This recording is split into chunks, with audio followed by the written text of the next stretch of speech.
प्रयासों को उनके परिवार, उनके माँ बाप सबने छोड़ दिया था। 8-8 दिन तक परिवार नहीं देखा था हम लोगों ने कि हमारे बच्चे कहाँ हैं। हमने अपने बच्चे छोड़ के, अपने परिवार छोड़ के सेवा करी थी देश की, कि इतनी बड़ी महामारी कोरोना काल जैसी आई देश पे। आज वही समाज अपनी जॉब के लिए, अपने रोजगार के लिए, अपने परिवार के भरण पोषण के लिए घर का चूल्हा जल जाए, आज उनके दरवाजे पे खड़ा है अपनी नौकरी बचाने के लिए। 4 महीने से इनको निकाला गया, तो किस हिसाब से निकाला गया? कोई नोटिस नहीं दिया गया। 1 जुलाई को बिना कोई नोटिस से निकाल दिया नौकरी से। शाम को 6 बजे एकदम से मैसेज आता है ग्रुपों में कि कल से तुम्हें ड्यूटी पे नहीं आना। जुलाई को टर्मिनेशन, तब से हम ऑफिस में आ रहे हैं, जा रहे हैं, लेकिन अभी तक हमारा कुछ हो नहीं रहा। सब बस बातें बना रहे हैं कि ये आम आदमी पार्टी कर रहे, बीजेपी बोल रही है कि गवर्नमेंट हमारी नहीं है, हम क्या करें। बीजेपी वाले बोल रहे हैं कि एलजी के हाथ में है सर्विसेज, जो करेगा एलजी ही करेगा। 2008 की स्टडी के अकॉर्डिंग भी अभी 115 नर्सिंग ऑफिसर की जरूरत है ओनली फॉर एलएनजेपी हॉस्पिटल में। तुरंत ऊपर से नोटिस आ गया कि 2 घंटे बाद ही निकाल दो। ऐसे हमें दिन दिहाड़े मतलब निकाल देंगे। हम ये चाहते हैं 2004, 7, 9, 14 4 बैच चले हुए हैं दिल्ली के अंदर कॉन्ट्रैक्ट पे। हम चाह रहे हैं कि उनके अंदर ही हमें शामिल करके रेगुलर हमें सेवाएं दी जाए। से निकलते थे हमारे गली मोहल्ले में, देख के नर्सिंग स्टाफ लोग नए हॉस्पिटल में काम कर रहे हैं, छुपवाते थे, बोलते थे इनको घर से भगा दो या इनको किराए पे नहीं रखना, ये हमारे कोविड फैला देंगे। जिन्होंने 10-10 लाख रुपए भर के डिग्रियां की है, डिप्लोमा किया है, वो इसके लिए किया है क्या? बीते 3 महीने हो गए लगातार इस ऑफिस में आते आते, और हम जब भी आते हैं हमें ये आश्वासन दिया जाता है कि अगली बार हम आपकी मीटिंग एलजी सर से करवाएंगे। सर अगर निकालना ही था हमें तो 3 साल बाद क्यों निकालें? 3 महीने बाद हमारा कॉन्ट्रैक्ट रिन्यू ही नहीं करते। हम ये चाहते हैं कि जो हमारे जैसे पहले कॉन्ट्रैक्ट की तरह था वैसे हमें वापस से लीजिए और हमारा रोजगार कंटिन्यू कीजिए। करोती रखा अपने हिसाब से रिन्यू करा, अपने हिसाब से 3 महीने का कॉन्ट्रैक्ट 3 साल तक बढ़ाया। 3 महीने के लिए रखा था मैं स्टार्टिंग में, आज उनको जरूरत नहीं, निकाल दिया। आज मिल नहीं रही है, ओवरेज में हो चुका हूँ, सही है, कर्जे में डूब चुका हूँ पूरा, 4 लाख कर्जा ले लिया है, अब तो कोई कर्जा भी नहीं देता है कि तुम्हारे पास काम नहीं है, कहाँ से देंगे? कुछ भी नहीं था, बस इनकी आपस की है सर हमारी, क्योंकि दिल्ली गवर्नमेंट जो है वो आम आदमी पार्टी की है और एलजी साहब जो बैठे हैं वो बीजेपी की है, तो इनकी आपस की लड़ाई में हम पीस रहे हैं बस अब। नमस्कार, मेरा नाम नरेश कुमार और आप देख रहे हैं सीएबी न्यूज़ दिल्ली। दोस्तों, कोरोना काल में सबसे ज़्यादा मेहनत करने वाले लोग, चाहे वो हॉस्पिटल में काम करने वाले नर्सिस थी, चाहे वार्ड बॉयज़ थे, चाहे उनके ऊपर ऑफिसर्स है, सभी लोगों ने बहुत अच्छी तरीके से मेहनत करी कोरोना काल में, और आज वो खुद रोड पर भटक रहे हैं, अपनी नौकरी की भीख मांग रहे हैं। आज कभी बीजेपी के दफ्तर जा रहे हैं, तो कभी कांग्रेस के दफ्तर जा रहे हैं, तो कभी आम आदमी पार्टी के दफ्तर जा रहे हैं। अब कौन इनकी बात सुनेगा, आइए हम बात करते हैं क्या क्या इनके साथ प्रॉब्लम हो रही है। नमस्ते मैम, आपका नाम क्या है? जी, मेरा नाम सुशीला है, मैं नर्सिंग ऑफिसर एलएनजेपी हॉस्पिटल थी। सर मुझे वहाँ से अभी टर्मिनेशन दे दिया गया और 3 महीने से अभी मैं घर पे हूँ, क्योंकि मुझे कोई बहाल नहीं है। अभी हम आम आदमी पार्टी बीजेपी ऑफिस कार्यालय वीरेंद्र सचदेवा सर के ऑफिस में आए हुए हैं, इस उम्मीद से कि हमें वापस रखा जाएगा, लेकिन देखते हैं अभी क्या होता है। हमें नेक्स्ट डेट दी गई है कि मिलने के लिए आगे मिलाया जाएगा आपको। अभी तक हमसे नहीं मिले हैं, बीजेपी से वीरेंद्र सचदेवा सर हमसे नहीं मिले हैं। अभी हमारी महामंत्री जी से मीटिंग हुई है भूपेंद्र सर से, उन्होंने हमें सांत्वना दी है कि हम आपके साथ 15 तारीख को मीटिंग कराएंगे सर से। देखते हैं फिर आगे क्या होता है, अभी तो कुछ। कितना समय हो गया आप लोगों को यहाँ पर परेशान हो? सर हमको 3 महीने हो गए, हमको 1 जुलाई को टर्मिनेशन मिला था, तब से हम ऑफिस में आ रहे हैं, जा रहे हैं, लेकिन अभी तक हमारा कुछ हो नहीं पाया। यानी कि अभी यहाँ पर दफ्तर में आए, उन्होंने कुछ आश्वासन दिया, आपको बताया? हाँ सर, आश्वासन दिया हमें, पहले आए तब भी बोला था, गया था एलजी सर से आपकी मीटिंग कराएंगे, हाँ आपका काम हम कराएंगे। एलजी सर ने क्या बोला फिर? सर अभी तक हमारी मीटिंग ना एलजी सर से हुई, सिर्फ सर से हुई थी, वीरेंद्र सर से, और बाकी हमारी मीटिंग नहीं हुई अभी। यानी कि जनता के सेवक, जनता के अपने आप को जनता का सेवक कहने वाले हैं, आज उनके पास जनता के लिए 2 मिनट का वक्त नहीं है। आइए हम बात करेंगे। सर नमस्कार। सर नमस्कार, मेरा नाम महेश यादव है, नर्सिंग ऑफिसर एलएनजेपी हॉस्पिटल से। सर हम 3 मंथ से कंटिन्यू धक्के खा रहे हैं रोड पे, और कोविड में पीएम सर का भी स्टेटमेंट था, जो भी कोविड में काम करेगा आगे बढ़ के उनको प्रायोरिटी मिलेगी।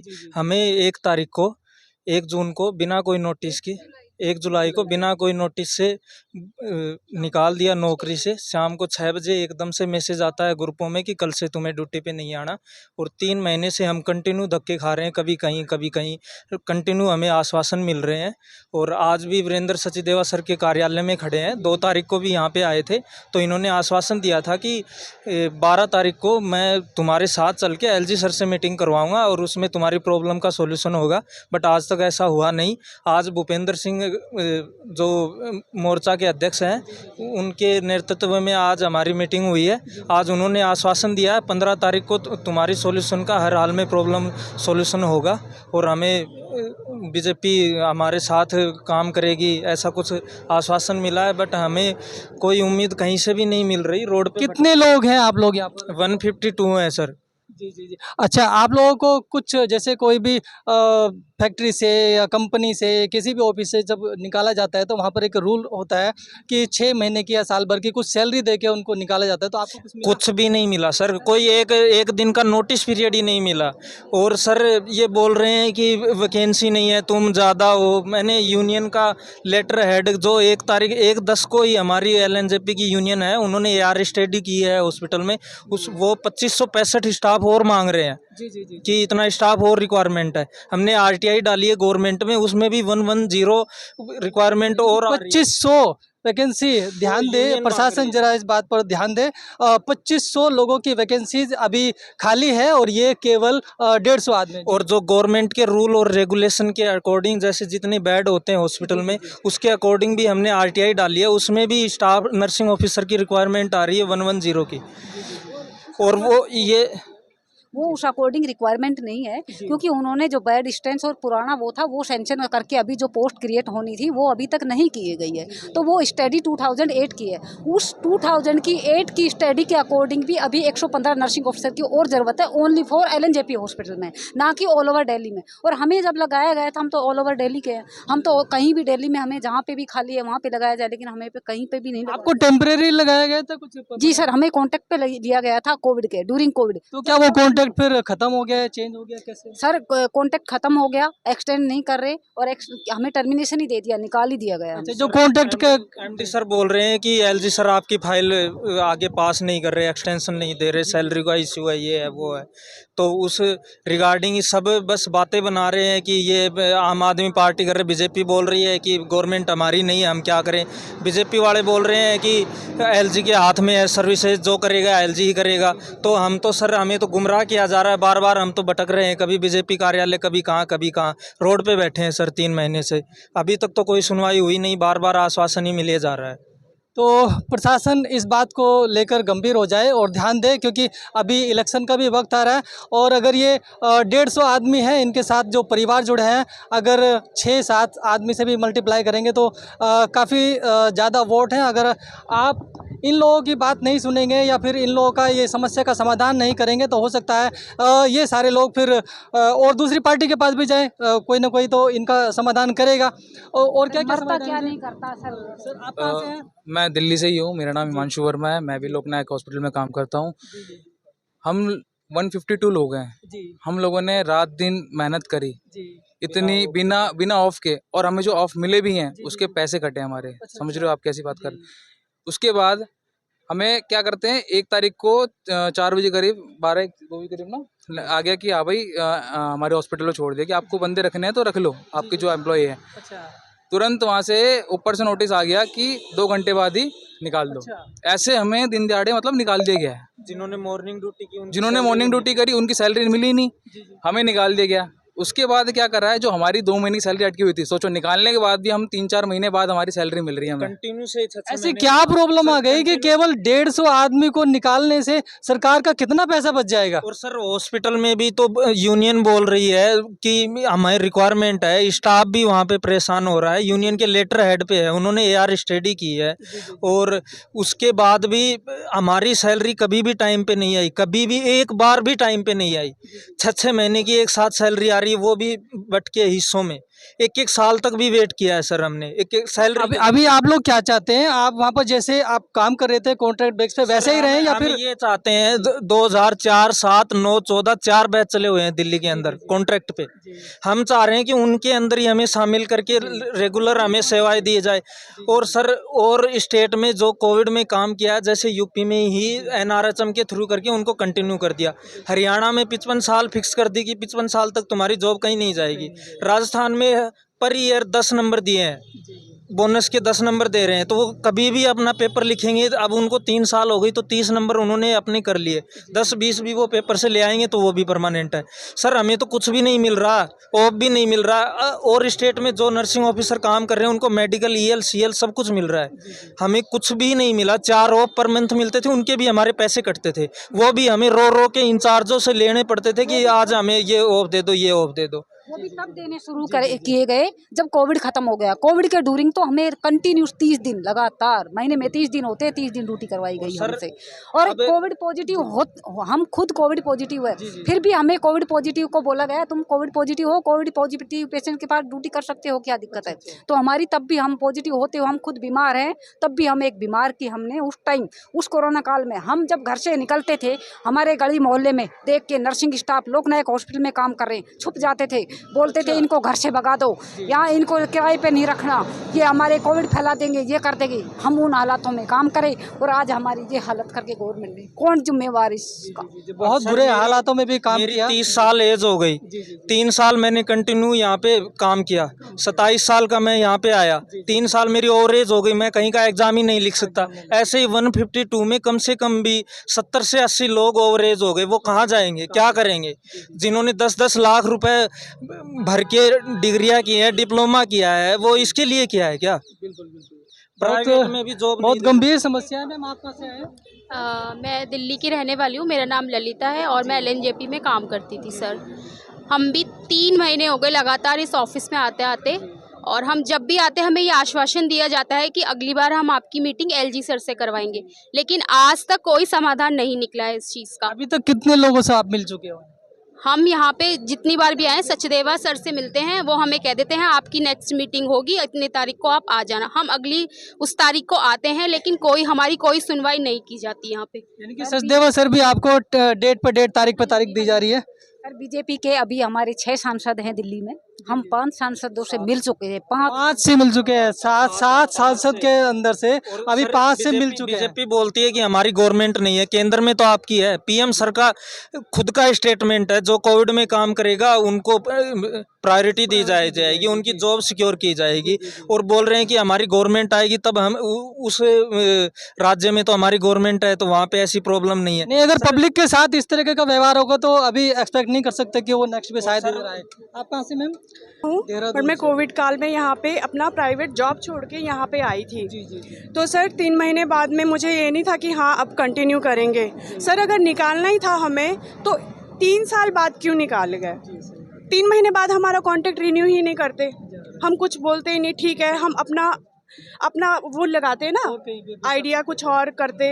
अब तो सर मेरी हो गई है ओवर एज, और मैं सर ना गवर्नमेंट का भर सकती हूँ ना मैं कुछ और कर सकती हूँ। सर प्राइवेट में मैं दर बदर जा रही हूँ और वो लोग कह रहे हैं कि आप ओवर एज हो चुके हो। हमें सर अब तो सर हम 20,000 कमाने के लायक भी नहीं है ना सर, हम कहाँ जाए बताओ। तो इसीलिए हम अब उम्मीद से आए हैं कि हमारे बारे में कुछ सोचा जाए और कुछ सही से डिसीजन लिया जाए। सर यहाँ से वहाँ पे भी हम सर भटक रहे हैं रात दिन। बहुत ही गंभीर समस्या है और काफ़ी संख्या में यहाँ पर लोग आए हुए हैं, और से भी बात कर लेते हैं। सर आप कहाँ से आए हैं? पर आए हुए हैं और इस बुरी तरीके से परेशान हैं। सरकार अगर चाहती है दिल्ली के अंदर भी जो अपनी सरकार बनाई जाए, तो क्या इस तरीके से सरकार बन सकती है? आप लोग क्या कहते हो? ऐसे तो कुछ संभव नहीं हुआ, क्योंकि बहुत ज़्यादा परेशानी हो रही है हम लोगों को, काम भी सही से नहीं हो पा रहा। और इसके अलावा कि ये लोग ये भी नहीं कह रहे हैं कि भाई हमें गवर्नमेंट जॉब दीजिए। जैसे ये लोग कॉन्ट्रैक्ट बेस पे काम कर रहे थे तो उनको उनका अधिकार मिलना चाहिए। कॉन्ट्रैक्ट बेस पे तो कम से कम उनका घर तो चलना चाहिए।